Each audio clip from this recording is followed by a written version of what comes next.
Inside a stuffy field office of the FBI in Jacksonville. It's a notoriously sleepy outpost of the Bureau, until today. A mysterious informant calls up the office to let them know that the famous beloved McDonald's Monopoly game is rigged. A ring of criminals have been secretly pulling the strings for over a decade. More than $24 million have been stolen. The FBI kicks off a manhunt with 25 agents on the case. 20,000 phone numbers will be surveilled. It will ultimately result in a massive undercover sting operation.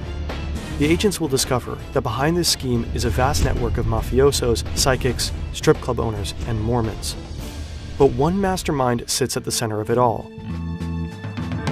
He holds the keys to the treasure and rakes in most of the profits. He's known by most as Uncle Jerry.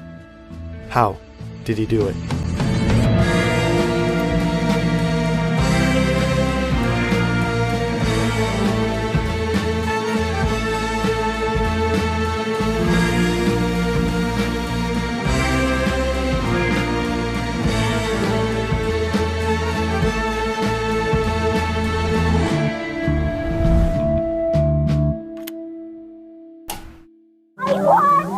It's the Monopoly game, only at McDonald's. With over 50 million prizes, it's supersized excitement.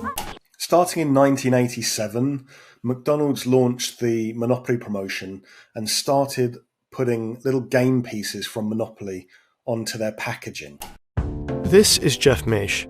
He's a crime journalist who broke the story in 2018, 17 years after the convictions. His article went viral and set off a holiday bidding war for the rights to his story. He ultimately sold them for $1 million. And I have one here. I don't collect many things from my stories, but I do have one of the original winning game cups here.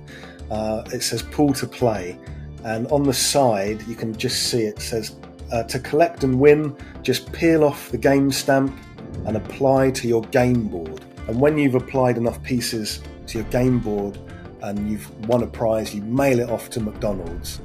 And they send you your Sega Game Gear or your Dodge Viper. McDonald's usually runs the game twice per year. The cash prizes are up to $1 million in an instant win. The chance at winning that prize is 1 in 250 million. The game brings McDonald's fat profits. Whenever the game is running, business increases by up to 40% more than usual. 1 in 250 million is an extremely long shot. You're far more likely to get struck by lightning, twice. But the caller on the phone with the agents in Jacksonville that day said that 3 of the recent big-ticket winners were in fact related, despite having different names. The odds for 3 legitimate winners to all be related are inconceivably low. The caller also claimed that one man, who they only knew by Uncle Jerry, was the mastermind behind the scheme. The FBI doesn't know this yet, but his full name is Jerome Jacobson. In a case like this, the FBI might have to surveil suspects to collect evidence. But what if someone collects all this information about you and they don't have a legitimate reason? Today, the internet is full of threats. Some of them involve our most sensitive information. In fact, there is a huge shadow industry surrounding our data. So-called data brokers snatch your browsing history, your contact information, and your online transactions. This data is often bundled into shadow profiles that are then sold. You may receive a robocall or tailored email based on your shadow profile. In the worst-case scenario, someone may try to steal your identity. Incognito helps you to remove your data from the numerous lists of data brokers. You just create your account and give Incognito the right to act on your behalf. Incognito then contacts the data brokers and requests the removal of your sensitive information. You can always see the current status in the dashboard. There is a satisfying progress report from how many data brokers lists you've been removed from. By scanning this QR code or via incognito.com/FernTV, you can get an exclusive 60% off an annual Incognito plan with the code FernTV. With the Family and Friends plan, you can invite up to 4 additional people. Always handle your personal data with care. Jerry Jacobson is one of those just incredible characters in American true crime history, because he was at one stage a good guy, a police officer in Florida. As a kid, Jerry is obsessed with becoming an FBI agent. When he starts working as a police officer, it seems like he's on that track. But his career in law enforcement is very brief. He develops health problems and is unable to continue. Later, he finds a job in security at Simon Marketing. This is where he really finds his stride. He's known for being ultra-professional and ultra-fastidious. so he quickly rises through the ranks. In just a few years, he's earning 6 times his police officer salary. It's the end of the 80s. Jerry is now the head of security at Simon Marketing. McDonald's outsources almost all of their promotional activity to the company. So when the chain comes up with the ingenious idea of starting a monopoly promotion, Simon Marketing is tasked with producing and distributing the game pieces. So it was Jerry's job to ensure the security of the entire promotion. So he arrived at work, he had to supervise the big supercomputer that would draw the winning piece. He would supervise the technicians who were putting the winning tokens onto the packaging. He had to personally scissor them out from a printing press. Jerry's a tough boss. As a former cop, he's obsessed with rules and security. He's constantly writing up people for little missteps, and he hounds everyone in the factory involved in token production, even following them to the bathroom and checking their shoes to make sure none have been stolen. Jerry personally delivers the winning pieces to McDonald's packaging factories across the country. He hides each piece in a secret vest that he wears under his shirt as he's travelling around the United States, feeling a little bit like a secret agent or a superhero with a secret. Every time he arrives in a new state, he's carrying a secret piece that's going to make somebody a millionaire. When new game pieces are released, Jerry makes a big flashy show of how secure the process was. In truth, Jerry starts stealing from McDonald's. His first theft is small fry. At this point, he only wants to help his stepbrother Marvin Braun out and maybe show off a bit to prove that he can. So in 1989, he gives Marvin a game piece worth $25,000. Marvin is the first fake winner. Pretty much a victimless crime, right? McDonald's is giving away the money anyway, and it's not like the chain is some noble charity. The game earns them considerable profits. Plus, Jerry later testifies that whenever the computer selected a Canadian factory to get a winning token, Simon Marketing would allegedly run the program again so that a US location was chosen. In Jerry's view, this means the game is already rigged in favor of American players. So why not get his own piece of the pie? And then one day he's talking to his butcher in the local supermarket, and he tells the butcher what's going on, and the butcher says, "Well, I'd like to win." Jerry agrees, but he wants to make sure that nothing traces back to him. So he instructs the butcher to give the prize to a friend of his. And of course, Jerry turns on his television one day and there's a commercial from McDonald's with a lucky winner on it, and he sees his butcher celebrating his win and he goes crazy. And he calls the butcher and says, "What are you doing? We know each other. You can't... we're friends." So Jerry decides that in the future he's going to have to find winners at random. He needs people that are not connected to him at all. And so the conspiracy grows bigger. Until this point, it's all relatively small amounts of money. But one day, Jerry receives a package by mistake. And inside, a blank set of anti-tamper seals from Hong Kong, which means that he has everything he needs to open the envelopes and steal the game pieces for himself, and then use a spare seal to stick it back down and basically get away with the crime. Simon Marketing, the company that Jerry works for, hires an independent auditor to make sure everything's going okay. Remember, this is a multi-million-dollar promotion. They have to be all buttoned up. The auditor is a very serious woman. She means business. She accompanies Jerry everywhere, and Jerry's always getting on her nerves. When he wants to fly first class on the company card, she insists on sitting in coach. He's getting drunk and bragging to her about it, showing off the empty liquor bottles. He's shutting up whoever will listen, bragging about once having been a cop. He's also obsessed with accumulating airline points, so he's flying to factories in random cities just because. And the whole time she has to follow him. She's watching Uncle Jerry like a hawk. Her job is to make sure that when Jerry hands the winning ticket over to a factory, that everything goes as it should, that the tickets always stay in his special security vest. And they do, up to a point, the point where she can't follow him.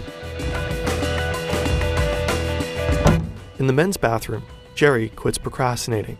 With a few quick, deliberate movements, he takes the envelopes with winning pieces out of his vest, opens the seal, and replaces them with regular game pieces. He seals the envelope back down with one of his special anti-tamper seals, the godsend from Hong Kong. and slinks back to his seat like nothing ever happened. The auditor has no idea. If the anti-temper seals had not been accidentally mailed to him, and the auditor assigned to him hadn't been female, maybe none of this would have happened. Or maybe if he ignored the temptation, he would have enjoyed a nice, normal, comfortable life.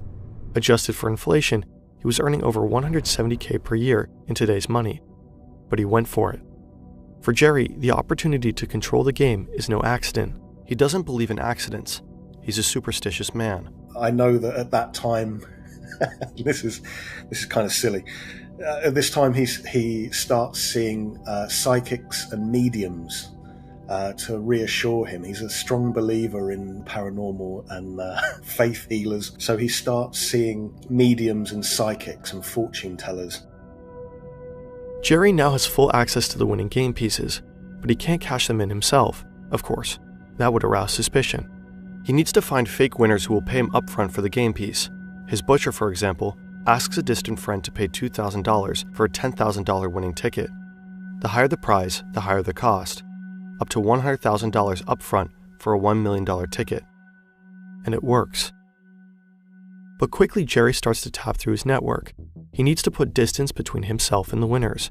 He's on the look for middlemen, well-connected people who can industrialize the operation, and being a superstitious person, he takes chance encounters as meaningful signs. So he's at the airport one day and he meets another Jerry Colombo, and the two hit it off waiting there for their aeroplanes. Mr. Colombo is a very heavy-set Italian-American gentleman, and Mr. Colombo claimed that he was part of the infamous Colombo crime family. Colombo is a larger-than-life character, like someone who modeled his whole personality off of The Sopranos, and Uncle Jerry is lapping it all up. He's an entertainer. He says he's born in Sicily, raised in Brooklyn. He's got these underground casinos, and I think Jerry is just completely enamored by him. And he also seems like the type of guy that could find winners really easily. Colombo even has an out-of-zone strip club in South Carolina that he got designated as a house of worship in order to skirt regulations. He calls it the Church of the Fuzzy Bunnies, and he has the dancers read the Bible before they start stripping. Well, I guess God hasn't talked to you lately. He came to me in a dream a couple of weeks ago, and he told me what I'm doing is fine. Uncle Jerry appreciates Colombo's ability to think outside the box. It doesn't take much to rope Colombo into the scam. Uncle Jerry passes Colombo a game piece for a Dodge Viper, and Colombo is hooked. He is also obsessed with The Godfather, surprise, surprise, and has dreams of being an actor. So he agrees to be in a McDonald's commercial, waving a car key.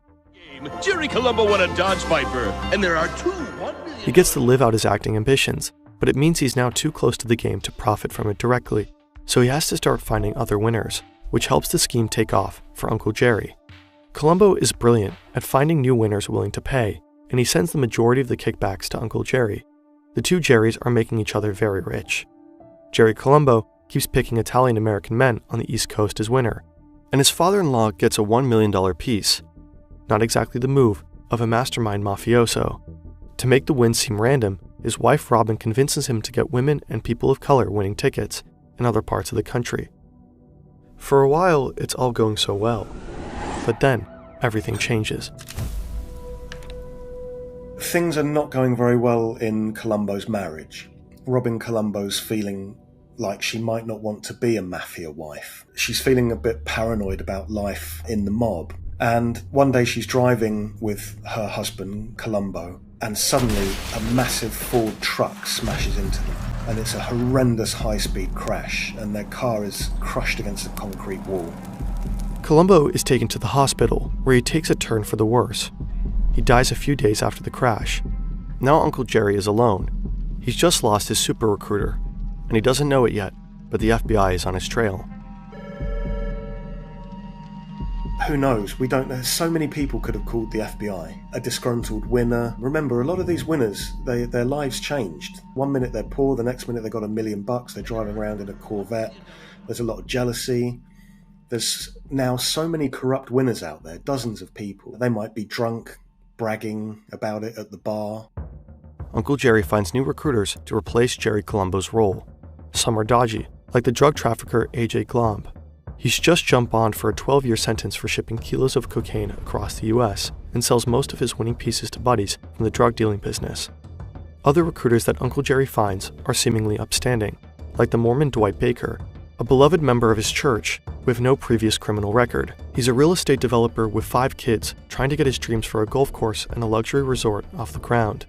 But he struggled to find investors, and he also owes tens of thousands of dollars in back taxes. A windfall would really help him, so despite his moral misgivings, he gets involved in the scheme too. But none of the recruiters are careful enough. The winners they select aren't random. Back in 2000, when the FBI gets the name Uncle Jerry from the informant, they know nothing about who it could be. Is he a McDonald's insider? Is it even a real name? McDonald's shares the contact information of all the previous winners with the FBI. To find out who Uncle Jerry is, the officers analyze the winners' phone records to determine who they were in frequent contact with right around the time of their win. All these people, who are seemingly unrelated and don't know each other, were in contact with a certain Jerome Jacobson.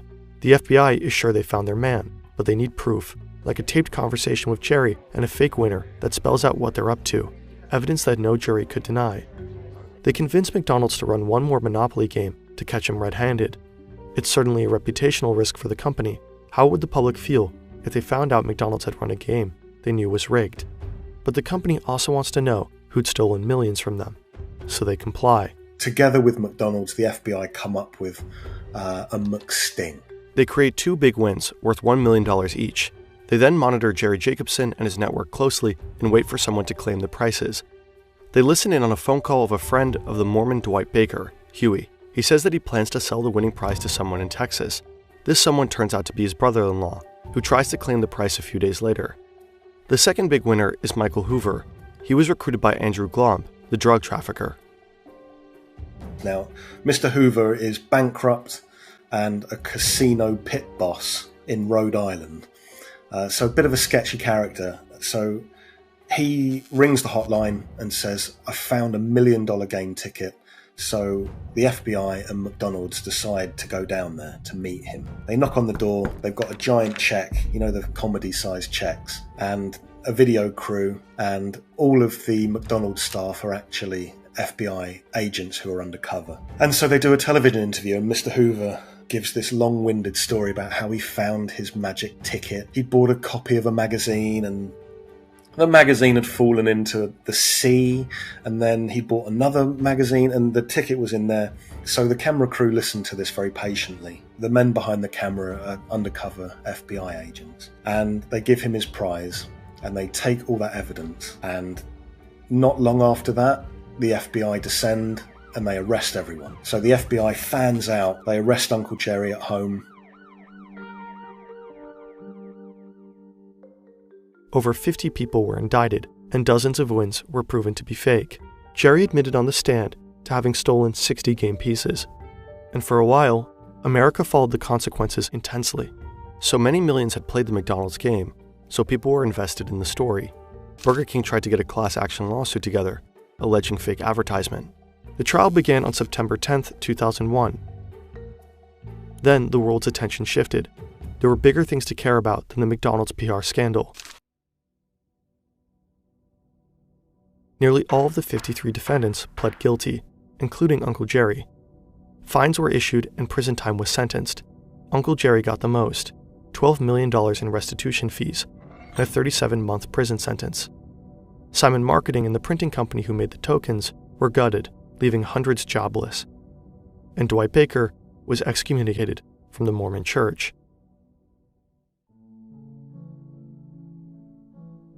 The game of Monopoly was invented in the 1930s, the decade of the Great Depression, by a feminist activist. She intended to teach people about the evils of wealth accumulation. By the 1980s, the decade of greed, the game's original purpose was distorted. McDonald's, a multi-billion-dollar corporation, used it as a way to make even more money. Then, that game was overtaken by an ex-cop called Uncle Jerry, who defrauded the corporation of millions. He turned himself into a real-life Uncle Pennybags, running around the United States, giving some people money, but taking more for himself. The perfect American fable. Uncle Jerry lived the high life for over a decade, but as anyone who's played Monopoly knows, sometimes you have to go to jail. It's just part of the game. Considering the huge amount of money stolen, the high price the investigation cost U.S. citizens, and the many people who lost their jobs through no fault of their own, Uncle Jerry's 3-year sentence feels like a light slap on the wrist. He's retired in Georgia with his 7th wife in a nice big house. Sure, he has to pay back $12 million, but at a relaxed rate of just $370 per month. Besides, people who are close to him are sure he kept some millions buried as a contingency plan. That's just the kind of guy he was.